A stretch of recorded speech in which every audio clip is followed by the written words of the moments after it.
Hello dear friends, welcome back to my YouTube channel. Guys, today we have the 6th lesson of beginner 1 class, and in this lesson I'm going to teach you two kinds of noun, proper and common noun. So guys, if you want to learn English with me and if you are new on my YouTube channel, so please subscribe my YouTube channel and press the bell icon to get my all new videos notification. السلام علیکم ورحمۃ اللہ وبرکاتہ. یو ځل بیا هوپ انګلیش اکیډمي ته ښه راغلاست ملګرو. لکه څنګه چې موږ تاسو په هوپ انګلیش اکیډمي کې بګنر 1 کلاس شروع کړی دی، نو نن دغه کلاس شپږم لیسن شپږم درس دی. په دغه لیسن کې به موږ تاسو د ناون پر دوه بخښونو باندې غږیږو چې هغه پروپر او کامن ناون دی. یعنی موږ تاسو په پښتو کې هم لرو چې ورته خاص او عام نوم ویل کېږي. نو ملګرو که چېرته غواړئ چې زموږ سره انګلیسي ژبه زده کړئ، زموږ یوټیوب چینل در سره سبسکرایب کړئ تر څو پورې زموږ هره نوې ویډیو تر تاسو پورې ورسیږي. ملګرو موږ تاسو په تیر درس کې د ناون په اړه باندې وغږېدلو. اوس یې موږ تاسو نن دوه برخې وایو چې ورته ویل کېږي پروپر ناونز او بل ته ویل کېږي کامن ناونز. صحیح شو. پروپر ناونز کوم نومونه دي موږ تاسو په پښتو کې هم لرو چې ورته ویل کېږي خاص نومونه. بل چې دی کامن ناونز یعنی عام نومونه موږ تاسو په پښتو کې لرو. صحیح شو. راځو چې موږ تاسو اول تعریف د پروپر ناون غټ مې درته لیکلی دی، تشریحي دی چې مکمل سم ورباندې خلاص ان شاء الله. بیا کامن ناونز تاسو په خپله باندې هم پیژندلی سئ. راځو اول تعریف دی.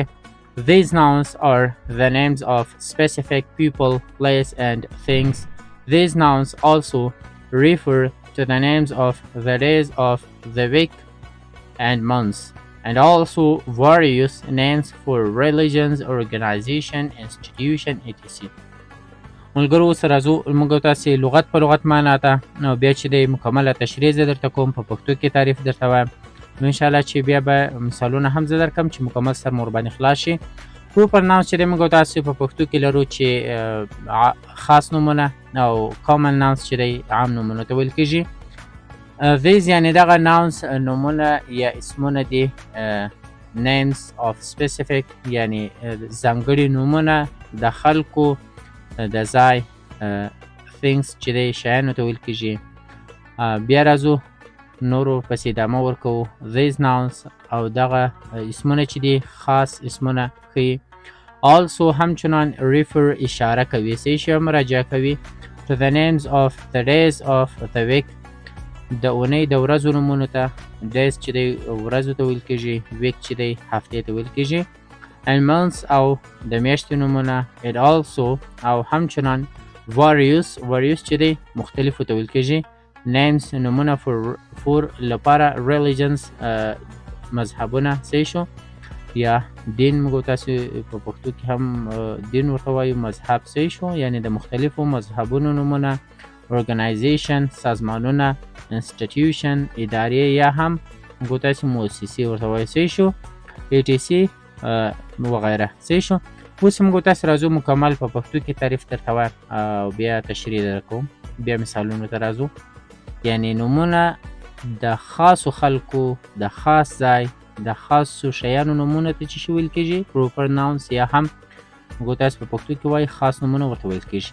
these nouns also refer یعنی دغه خاص نومونه اشاره کوي یا مراجعه کوي هغه نومونه د اونۍ د ورځو نومونو ته، او همدارقم د میاشتو نومونه دي چې دا خاص نومونه دي، او همدارقم د مختلفو مذهبونو نومونه، د دینونو نومان چې دي دا هم په چیش کې راځي، په پروپر ناونز کې راځي، په خاص نومونو کې راځي. organization د سازمانونو نومونه چې دي دا هم چیش دي خاص نومونه دي. institutions همدارقم موږ تاسو مؤسسې ورته وایو، ادارې ورته وایو. صحیح شو. دا هم چې دي په چیش کې د یوې ادارې نوم، د یوې مؤسسې نوم چې دی هغه هم چیش دی خاص نوم دی. etc وغیره. مثلا موږ تاسو په وغیره کې ویلی سو ملیتونه چې دي که نه، افغان مثلا پنجابیان یا پاکستانیان یا مطلب امریکایان، یا همدارقم موږ تاسو ویلی سو چینایان. صحیح شو. دا د ملیتونو نومان هم چې دي چی دي خاص نومونه دي. همدارقم د مملکتونو نومونه، د هیوادونو نومونه، مثلا موږ تاسو ویلی سو چاینا که نه، همدارقم امریکا، لندن، دا چی دي دا خاص نومونه دي. اوس خو به مو انشاءالله پیژندلی وي. اوس موږ تاسو راځو مثالونو ته. ګوره موږ تاسو په تعریف کې ویلي که نه چې د خاصو خلکو نومونه، د خاص ځای نوم یا د خاصو شیانو نومونه ته چې ویل کېږي خاص نوم ویل کېږي. صحیح شو. همدارقم د ورځو نومونو ته خاص نومونه ویل کېږي، د میاشتې نومونو ته خاص نومونه ویل کېږي. همدارقم د مختلفو مذهبونو یا دینونو نومونو ته خاص نومونه ویل کېږي. همدارقم ارګنایزیشن چې دی د سازمانونو نومونو ته خاص نومونه ویل کېږي. همدارقم انسټیټیوشن چې دی د مؤسسو نومونه دي، دا چې شي دي ټول په خاص نومونو کې راځي. اوس موږ تاسو راځو مثالونو ته. ګوره دلته موږ تاسو وایو چې یعقوب چې دی دا د یو هلک لپاره ځانګړی نوم دی. څه شو؟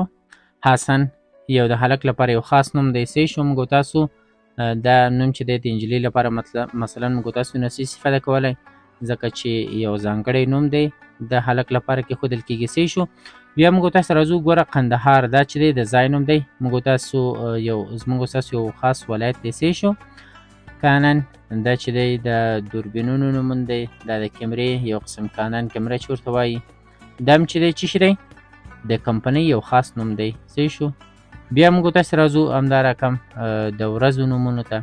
فرایډی اوس دا چې دی د اونۍ د ورځو یو خاص نوم دی چې جمعه موږ تاسو ورته وایو. څه شو؟ یعنې خاص نومونه هغه نومونه دي چې موږ تاسو مثلا یو څوک راته وایي ډایرکټ مو په ذهن کې کېني چې فلانکي شي ته اشاره کوي. څه شو؟ ځکه چې دا نوم چې وي خاص مشخص وي د یوې ورځې لپاره، د یو شخص لپاره، د یو ځای لپاره یا د یو شي لپاره. څه شو؟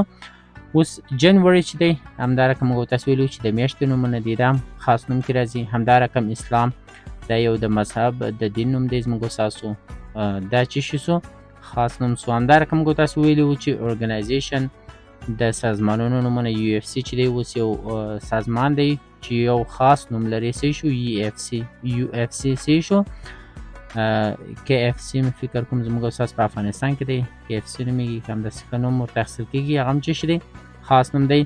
یو ان مثلا دا چې دی یو خاص نوم دی، یوې مؤسسې نوم، یا موږ تاسو وایو چې یونیسف که نه، نو دا چې شي سو یونیسف یو خاص نوم دی چې د یوې خاصې مؤسسې لپاره ځانګړی شوی دی یا انتخاب شوی دی. څه شو؟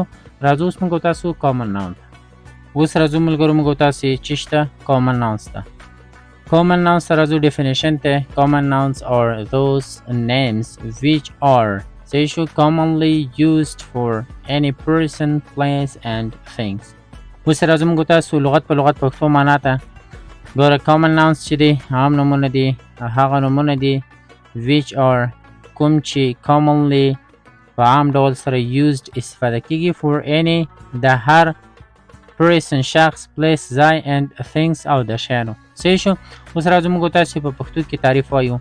په پښتو کې تعریف یې داسې دی چې عام نومونه هغه نومونه دي کوم چې په عام ډول استفاده کېږي د هر شخص لپاره، د هر ځای لپاره او د هرو شیانو لپاره استفاده کېږي. هغه نومونو ته چې شي ویل کېږي؟ عام نومونه یا هم common nouns ورته ویل کېږي. راځو example ته. examples مثالونو ته راځو. boy هلک ته ویل کېږي. څه شو؟ یو عام نوم دی. girl د انجلۍ نوم دی، د انجلۍ نوم نه دی، انجلۍ ته ویل کېږي خو دی چې شي عام نوم دی. student یو عام نوم دی. شاګردان شاګرد. څه شو؟ city شهر etc وغیره. څه شو؟ اوس دا شهر چې دی، student چې دی، شاګرد نوم، د انجلۍ نوم، همدارقم د هلک نوم. څه شو؟ د کتابچې نوم مثلا، همدارقم د سایکل نوم، د موټرسایکل نوم، د موټر نوم. دا چې شي دي عام نومونه دي. یو که موږ تاسو وایو چې BMW یا مثلا وایو چې بنز یا مثلا وایو که نه سوزکي، نو دا چې شي سول هغه بیا خاص نومونه دي. یو موږ تاسو وایو چې موټر یو شی دی که نه، دی یو عام نوم دی چې موږ تاسو د موټر لپاره استفاده کوو. څه شو؟ او یو خاص نوم وي لکه BMW بنز، دا چې دی بیا په چیش کې راځي؟ په خاصو نومونو کې راځي. او دا موټر چې دی دا په چیش کې راځي؟ په عام نومونو کې. همدارقم انجلۍ مو ویل، نو دغه ته ویل کېږي چې شي نومان؟ عام نومان چې د هر شخص لپاره، د هر ځای لپاره، د هرو شیانو لپاره استفاده کېږي. هغه نومونو ته ویل کېږي عام نومونه. نو ملګرو زموږ ویډیو ته همدې ځای پورې وه. نو تر راتلونکو ویډیوګانو مو پر سپیشل رب سپارم. ښه وخت ښې شېبې ولرئ. الله مو حافظ و ناصر شه. که دغه ویډیو سم معلوماتي ګټوره ویډیو نو د ملګرو سره هم شیر کړئ.